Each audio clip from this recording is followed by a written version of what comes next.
You have just watched a man commit a crime. I did something Bill Clinton was unable to do. I actually inhaled. This stuff is marijuana. The real McCoy. I've been smoking marijuana ever since 1967 in an effort to counter the effects of glaucoma, and I know the pot has worked at least 50% of the time because I can still see out of one eye. If you're a senior citizen, you could probably use a little repair work too. Maybe you've got a bad ticker, arthritis, weak bones, the heebie-jeebies. Or maybe you're depressed, spirits are lower than sea level, you're in a constant blue funk. Well, I'm here to fix all that, and this is my magic potion.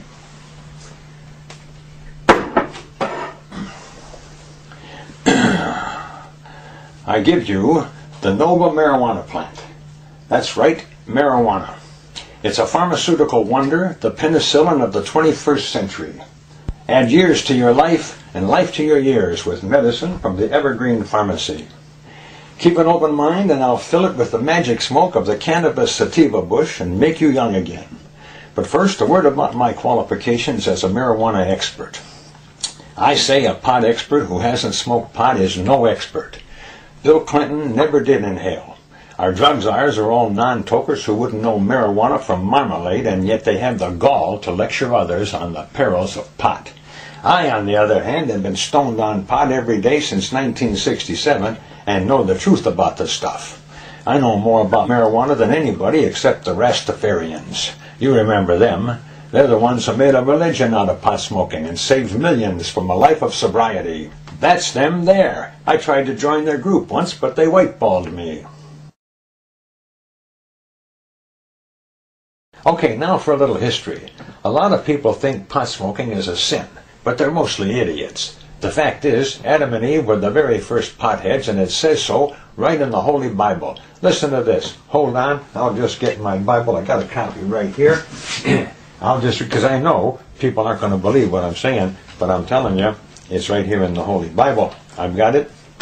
Open the book to Genesis, and it says, and I quote, Eve did go forth and picketh weeds, which she did burneth. And Adam did saith, Here goeth a roach clip. And they did cloud their minds with smoke. It's right there in the good book. If your Bible doesn't have this quote, you're probably using an expurgated version. But take my word for it, I have a first edition, and it says it right here. And I say, if God provided marijuana for Adam and Eve, don't you think he wants you to have it too?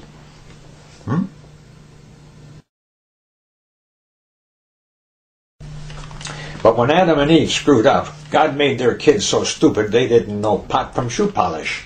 And nobody used marijuana again until about 25,000 years ago when it first reappeared in Spain. And how do we know this for sure?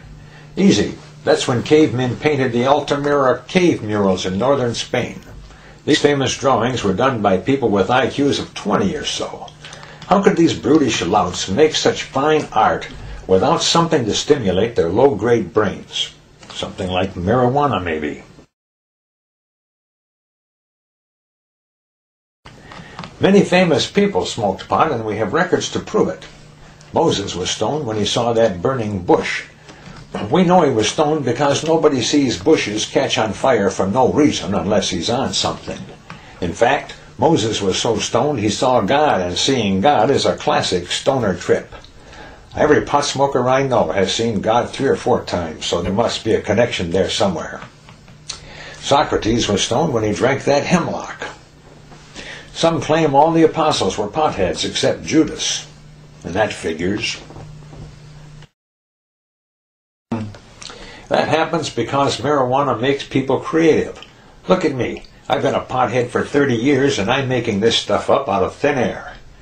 Cicero wrote under the influence of marijuana, and so did Thomas Aquinas and Omar Khayyam and Bill Shakespeare and Jonathan Swift and yours truly. In fact, almost all important art was created by pot smokers. You mean this man wasn't on something? Or the guy who did this? Bach smoked pot, and so did Beethoven and Mozart and the Beatles and William F. Buckley Jr. and the Bush Boys and 80 million Americans, and you know what? The only people who aren't smoking marijuana today are senior citizens. That's you, and that's crazy. Most senior citizens have health problems, and marijuana is great medicine. For example, the Chinese used pot to relieve pain 4,000 years ago. Some also think all that pot smoking made them inscrutable, but I don't know about that. Pot smokers sometimes do get that stoned look, like somebody just hit them in the forehead with a shovel. But that's only superficial. On the inside of the average stoner's brain is a seething mass of energy and blinking lights and snapping synapses engaged in thinking really profound thoughts. When the Romans smoked marijuana, it turned them into pacifists, and they lost their empire because pot smokers hate violence. The Arabs smoked marijuana because they had to live in Arabia. You would too. But wait a minute. Isn't marijuana dangerous? What about that commercial with the frying pan? Won't pot fry your brain, destroy your memory, turn you into a lazy bum? Well, no it won't. After 30 plus years of pot smoking, my own brain is in top working order. In fact, every time I smoke a little marijuana, my IQ shoots up 20 points and I get a strong urge to learn algebra. It even works on lower animals, though how animals can be lower than some people I know is beyond me. The other day, my cat ate some marijuana I was growing, and an hour later, I caught her reading the Wall Street Journal.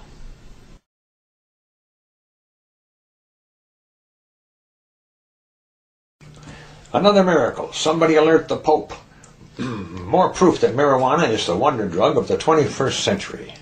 Marijuana is even good for snake bites because the THC in pot neutralizes the venom. The only problem is you have to have fresh THC in your blood when you're bitten, and that means to be fully protected against snakes, you have to be stoned all the time. If you live in a snake-infested area, I suggest to smoke an extra joint or two a day just to be safe. Or do you have trouble sleeping? Do you get up in the night and can't go back to sleep?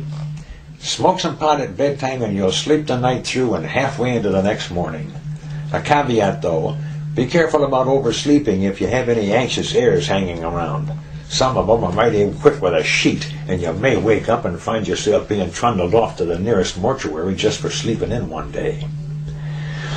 What's more, marijuana is effective against Alzheimer's disease. You don't give it to the patient, though. You smoke it yourself so you won't catch it. Some people believe if you smoke enough pot, you won't get Alzheimer's. But I can't remember if that's true or not. Suppose you're in excellent health. Maybe you're one of those old-timers who runs in marathons and climbs mountains and lives on wheat germ. Can you still use marijuana? Of course you can. Pot's value as a recreational drug is well known.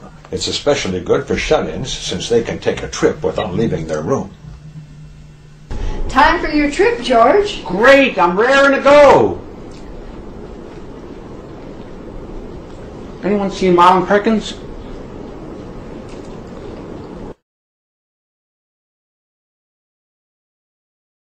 All right, let's get more specific. How do you get marijuana? The feds say pot is illegal in every state, including the ones that okayed medical marijuana laws recently. If they catch you with pot, they could send you to the big house for life. That means you have to learn to be devious and cunning. Trust no one. Don't leave roaches or clips in ashtrays in your car or anywhere else. Be creative in hiding your pot. Ladies can hide it in their bras. Nobody's going to reach into an old lady's bra if he can help it. If you've got a job and they make you take a drug test, claim you inhaled secondhand smoke from some ne'er-do-wells who hang out in your condo. Who knows? Worked for that guy in the Olympics. Now for some tips on how to buy marijuana. One reliable source is the Hells Angels. These guys always have pot for sale. Stop any biker you see on the street and place an order. Getting marijuana isn't easy. If you can't buy pot, you can always grow it under lights in your own home, but it's a tricky business unless you've got a green thumb. And you've got to watch out for the feds. If they catch you growing marijuana, they can seize your house and your seeing eye dog under the drug forfeiture laws. One way to grow pot is to throw some seeds over the fence behind your neighbor's garage and grow it there, so if the feds find it, they'll seize his house and not yours. If you live in San Diego or on the Florida coast, you may find marijuana washed up on the beach in bales. If you should find a bale or two, call me at once. I'm in the book. I'm fully licensed to store pot and will see that it's distributed to sick old folks across the state. Of course, I'll have to deduct a small amount, say 50%, for expenses, but you may be assured most of the rest of it will go to the needy. Whatever you do, don't turn it into the cops. They'll pose with the swag and the chief will give you a handshake like the one the bank president gave W.C. Fields in the bank dick after he caught the robber and saved the bank's money. And then the cops will take the pot down to the police station and smoke it themselves.